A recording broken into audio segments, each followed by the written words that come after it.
The Rosewood estate glittered beneath strings of fairy lights as Lillian Porter made final adjustments to her best friend's cathedral-length veil. Chloe Caldwell, soon to be Chloe Bennett, was radiant in ivory lace, her smile bright enough to illuminate the entire bridal suite. "You look absolutely perfect," Lillian whispered, blinking back tears. "Thomas is going to forget how to breathe when he sees you." "Stop, you will make me cry and ruin my makeup." Chloe squeezed her hand. "I cannot believe this is finally happening." Lillian had been Chloe's best friend since college, 10 years of shared apartments, heartbreaks, celebrations, and midnight conversations that cemented them as sisters in everything but blood. Being maid of honor was not just a duty but a privilege. Yet beneath her genuine joy lurked something complicated. Something she had never confessed to anyone, least of all Chloe. Mason Caldwell. Chloe's older brother was 4 years her senior, successful architect, devoted family man, and the quiet center of Lillian's most secret thoughts for the past 7 years. She had met him at Chloe's graduation party, and something in his warm brown eyes had captured her completely. He had been dating someone then. Later, she had been in relationships. The timing was never right, and Lillian had convinced herself that her feelings were just a foolish crush best left unexamined. But today, Mason would be best man. Today, she would walk down the aisle on his arm, stand beside him during the ceremony, dance with him at the reception. Today was going to be torture disguised as celebration. The ceremony was perfect, soft string music, afternoon sunlight streaming through stained glass, Chloe glowing as she exchanged vows with Thomas. Lillian stood at the altar, holding her bouquet, acutely aware of Mason's presence just feet away. He wore his tuxedo like it had been designed specifically for his broad shoulders. His dark hair was slightly longer than she remembered, curling at his collar. When their eyes met during the ring exchange, something electric passed between them. Lillian looked away quickly, heart pounding. The reception transformed the estate's garden into a wonderland of candlelight and roses. Lillian fulfilled her maid of honor duties flawlessly, coordinating vendors, managing the timeline, delivering a toast that made everyone laugh and cry. Through it all, she felt Mason watching her. "You are avoiding me." His voice came from behind her as she stood at the edge of the dance floor, watching Chloe and Thomas sway together. Lillian turned to find Mason holding 2 glasses of champagne, his expression unreadable. "I am not avoiding you. I am working. The wedding is perfect. Your work is done." He offered her a glass. "Dance with me, Mason." "One dance, Lily. For old times." The nickname made her chest ache. No one else called her Lily. It had always been his name for her, intimate and personal, spoken only when they were alone. She accepted the champagne and followed him onto the floor. The band shifted to something slow and romantic. Mason's hands settled at her waist, warm through the silk of her sapphire bridesmaid gown. Their bodies moved together naturally, muscle memory from countless family gatherings and holiday parties. But this felt different. Charged with something new and dangerous. "You look beautiful tonight," Mason said quietly. "I meant to tell you earlier, but you were always surrounded by people." "Thank you." Lillian kept her eyes fixed on his shoulder. Looking at his face felt too risky. "You clean up well yourself, Lily." His voice dropped. "Look at me." Against her better judgment, she raised her eyes to meet his. What she saw there stole her breath completely. Want. Unmistakable and undisguised. "Mason, what?" "I have been watching you all day," he murmured, pulling her closer. "Watching you laugh with guests, comfort my mother when she cried during the ceremony, dance with my father. And I kept thinking about all the years I wasted being too afraid to tell you." "Tell me what?" The music swelled around them.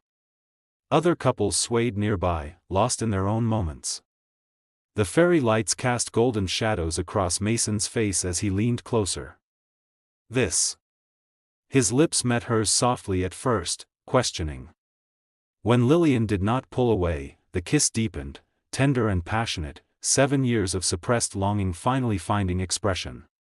Time stopped. The party dissolved. There was only Mason's mouth on hers, his arms holding her steady, the revelation that everything she had dreamed about was actually happening. When they finally separated, both were breathing unsteadily. "I have wanted to do that for 7 years," Mason whispered against her forehead.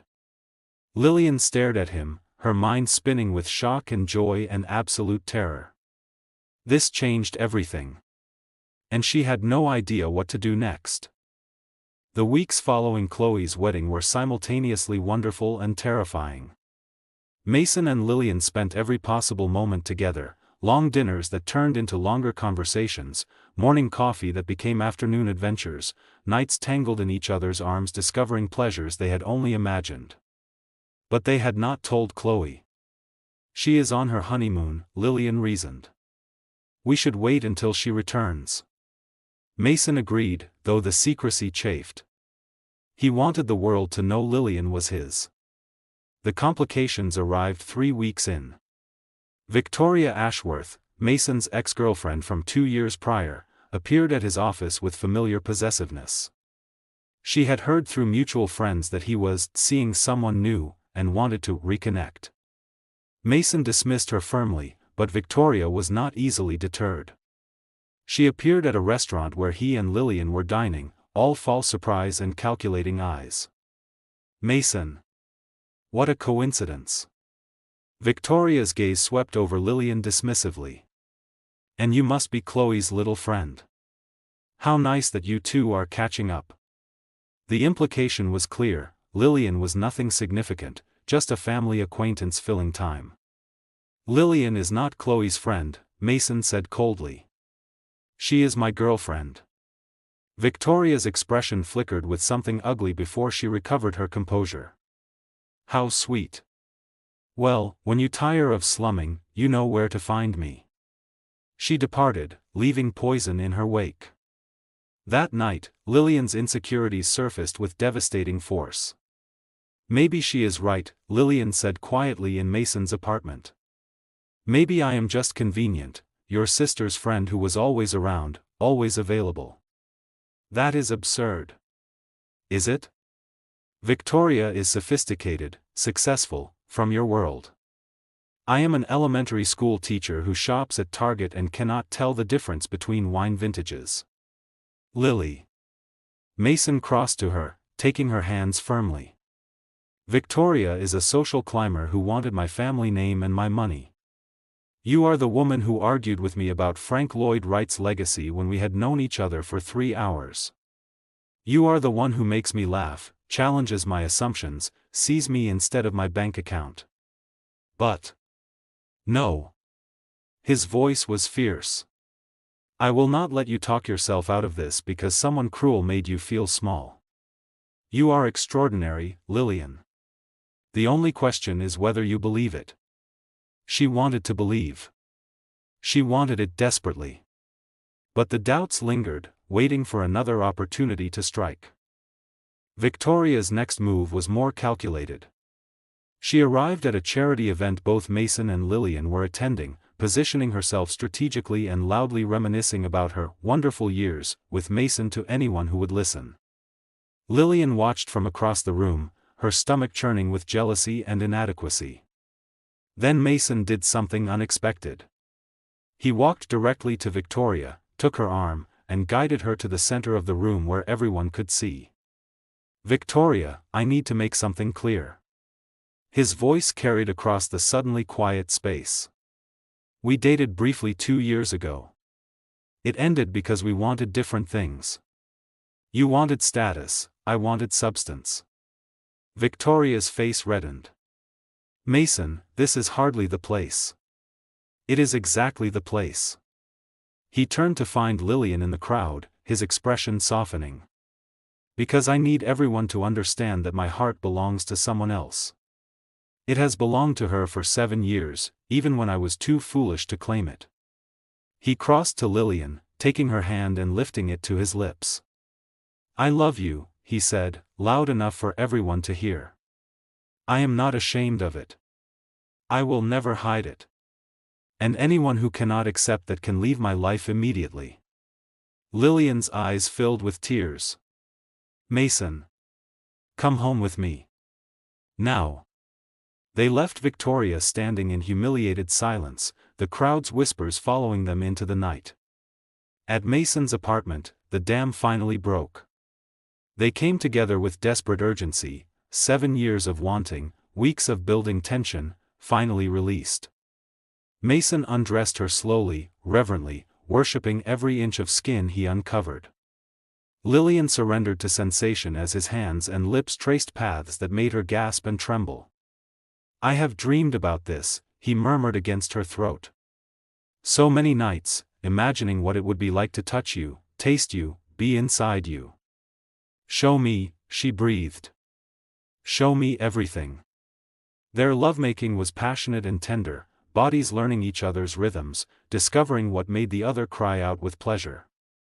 When they finally came together, Lillian felt something shift in her soul. This was where she belonged. This was always where she was meant to be. Afterward, tangled in sheets damp with exertion, Mason traced lazy patterns on her bare shoulder. I was terrified of this, he admitted quietly. Terrified that pursuing you would cost me Chloe's friendship if things went wrong. She adores you.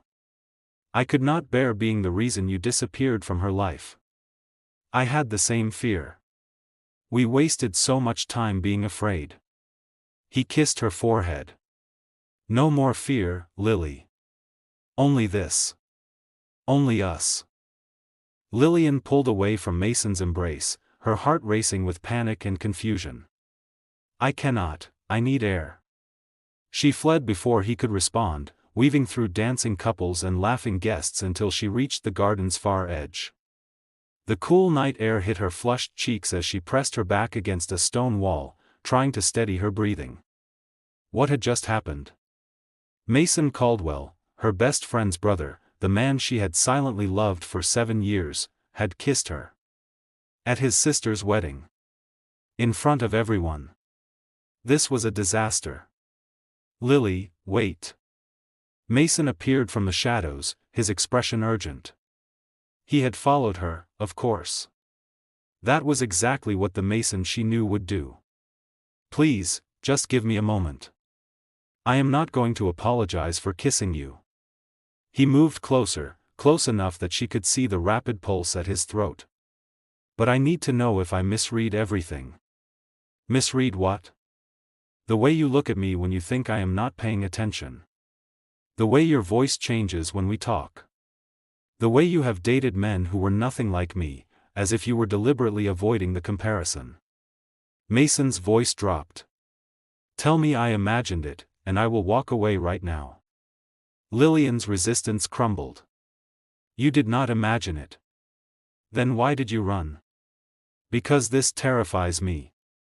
The confession burst out before she could stop it.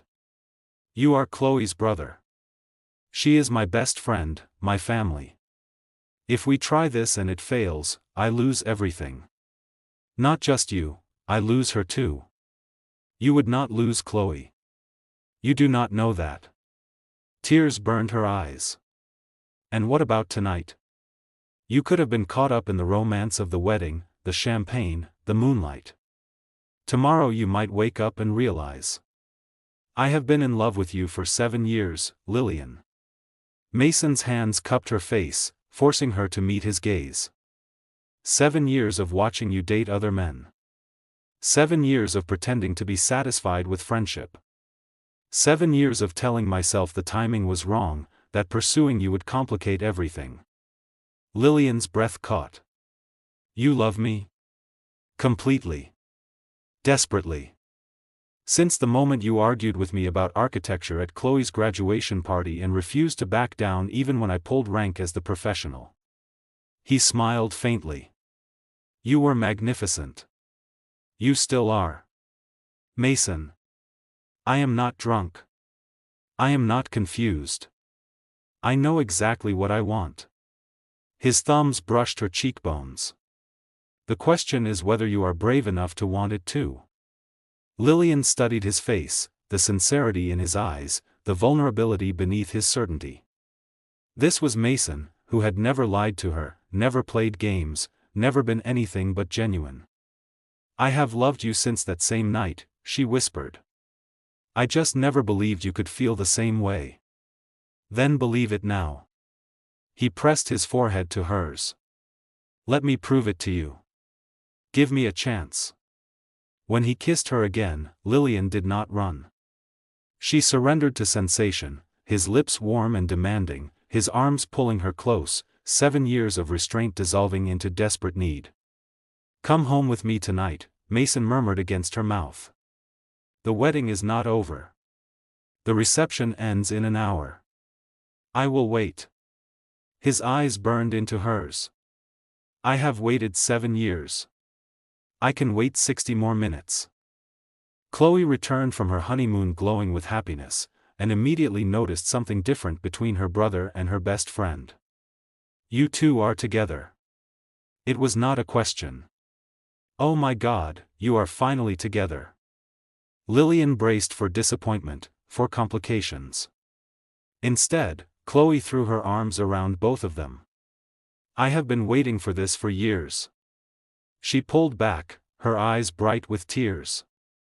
"Do you know how many times I wanted to lock you both in a room until you figured it out?" "You are not upset?" Lillian asked.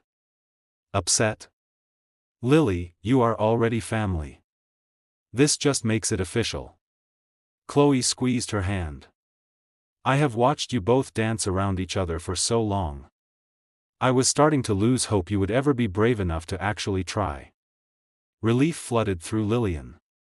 The fear that had haunted her for weeks dissolved in the face of her best friend's genuine joy. 6 months later, Mason brought Lillian back to the Rosewood estate. The fairy lights still twinkled in the garden. The same roses perfumed the evening air. But this time, they were alone, just the two of them in the space where everything had changed. "Do you remember where we were standing?" Mason asked, guiding her to the dance floor. "Right here." Lillian smiled. "You asked me to dance. And I finally stopped being a coward." He pulled her close, swaying gently to music only they could hear. "I have spent 6 months proving I deserve you. Now I need to ask you something." He released her and dropped to one knee. Lillian's hand flew to her mouth. "Lillian Porter, I loved you before I kissed you at my sister's wedding. I loved you while we were pretending to be just friends. I will love you for the rest of my life, whether you say yes or no." He opened a small velvet box, revealing a stunning diamond ring. "But I am very much hoping you say yes. Will you marry me?" "Yes." The word came instantly, without hesitation. "Yes, Mason. 1,000 times yes." He slid the ring onto her finger and rose to kiss her, the same tender passion as their first kiss, now enriched with months of intimacy and trust. "I cannot believe this started at someone else's wedding," Lillian laughed through happy tears. "The best love stories often do." Mason held her close. "Chloe found her happiness here. It seems only fitting that we found ours in the same place." They danced beneath the fairy lights, two people who had loved each other in silence for 7 years, finally brave enough to build a future together. Their wedding, held at the same estate 1 year later, was perfect. Chloe served as maid of honor, crying through her entire toast about fate and patience and love that was worth waiting for. And when Mason kissed his bride, Lillian understood finally that some kisses do not just change moments. They change everything.